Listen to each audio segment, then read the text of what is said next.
U.S. Commerce Secretary Howard Lutnick, Jeffrey Epstein's former neighbor, has good reason to look concerned when asked about the impact of Trump's tariffs. Tell me your understanding of the Trade Expansion Act. I don't have a really good understanding of the term. I may know the act, but I may not know its title.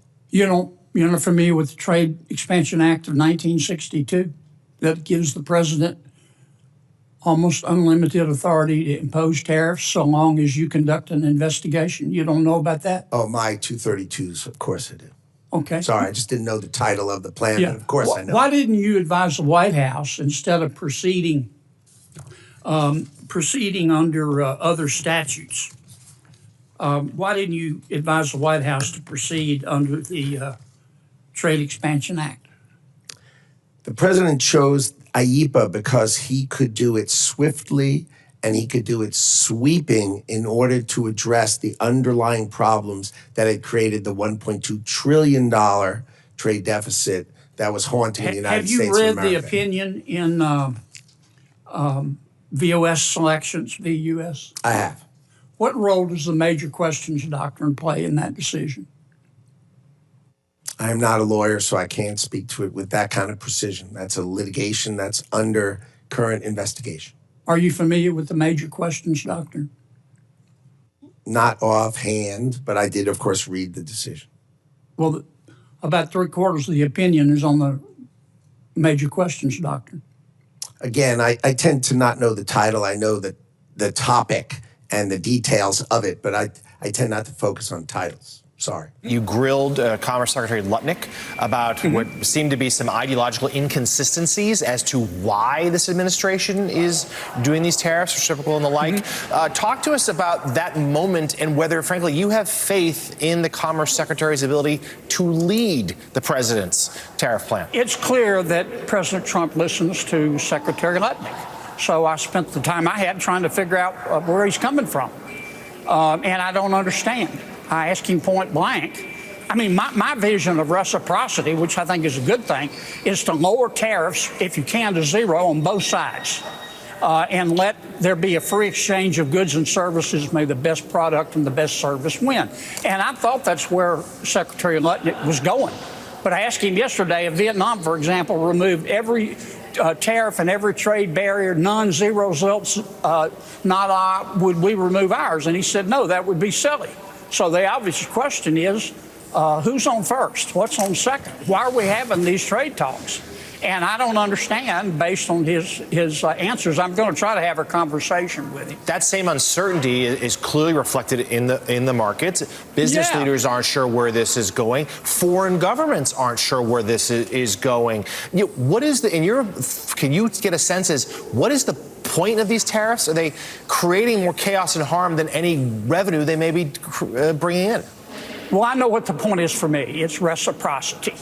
But clearly the markets haven't figured it out yet. I mean, you know that. Unless you have an opium habit, you can see. The stock market needs the tariffs. They want the tariffs. If you look at AI, all of those, all of that money that's going to be invested, trillions and trillions of dollars, the biggest thing, bigger than the Internet, I suspect. It's the Internet plus 3 or 4 other things combined. We are leading very substantially with AI. We're leading because of tariffs. We're leading because of talent, and this is where they'd like to be. But without the tariffs, we wouldn't have a chance because we wouldn't be able to protect those investments of the companies coming in. So if you took away tariffs, we could end up being a third world country. The tariff revenues are amazing, right? $700 billion a year. That's just net new money the government never had before. So you take that every year for 10 years, that's $7 trillion.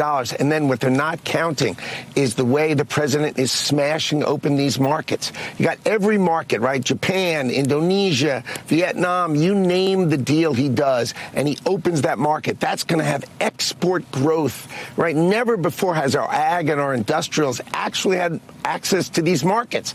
We're meeting later today with the European Union. The president's goal, get those markets open for Americans to export to them. And that growth is going to pay for everything. It makes Americans richer, and, of course, our tax revenues go up the right way by Americans making more money by winning in business. They bring down their tariffs. It's not that you're not going to find a big, long, 250-page trading agreement. It's very simple. Bring down your tariffs to zero. Open the market to American exporters so that we can finally sell our agriculture overseas, finally sell our seafood overseas, finally sell our beef overseas. I mean, our producers have Stockholm Syndrome. We've been so beaten for decades that we don't even know what it's like to sell internationally. Finally, Donald Trump is smashing open these markets. The European market won't buy our cars. Korea won't buy our cars. Japan won't buy our cars. But they sure as heck sell us cars. That is changing under Donald Trump. And that is what's so much fun about these trade deals. He's opening their markets for our ability to export. And he's got it asymmetrically. They are going to pay us to sell to us, the great American consumer. If a company were to say, we're raising prices because of the tariff, is that a hostile act? I think if you go out of your way to try to make it seem like your price has changed when it's nonsense, okay? A 10% tariff. Why is that nonsense? Because a 10% tariff is not going to change virtually any price. The only price it would change would be a product that we don't make here, like a mango. If we don't have mangoes here and we charge 10%. Hopefully nobody's making mangoes. Right, yes, your correct. point is Or cocoa. Right? We don't grow cocoa in America.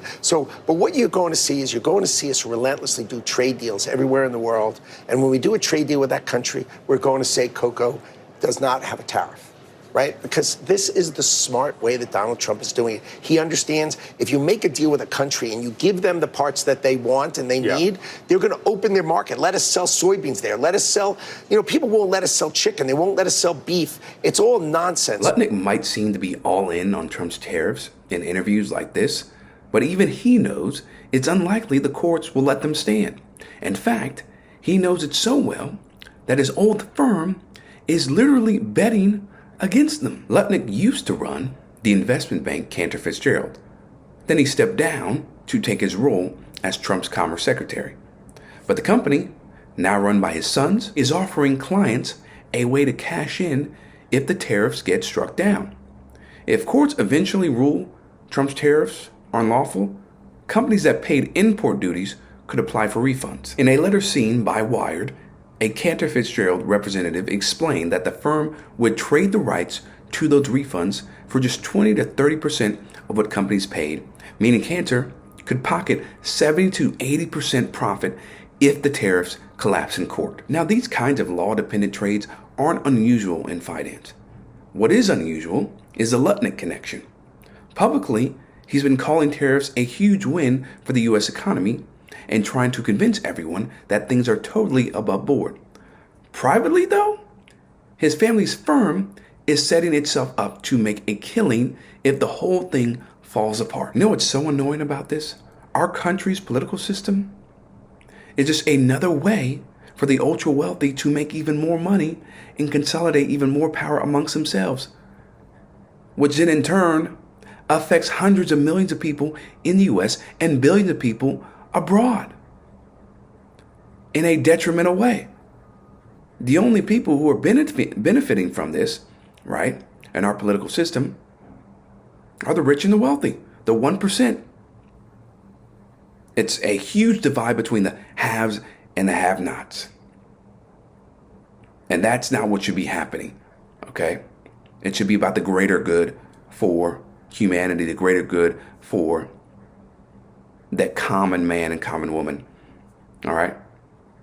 But people are so selfish and greedy and arrogant, and they don't care about anything but themselves. For Rebel HQ, I'm Chris Williamson. We'll see you next time.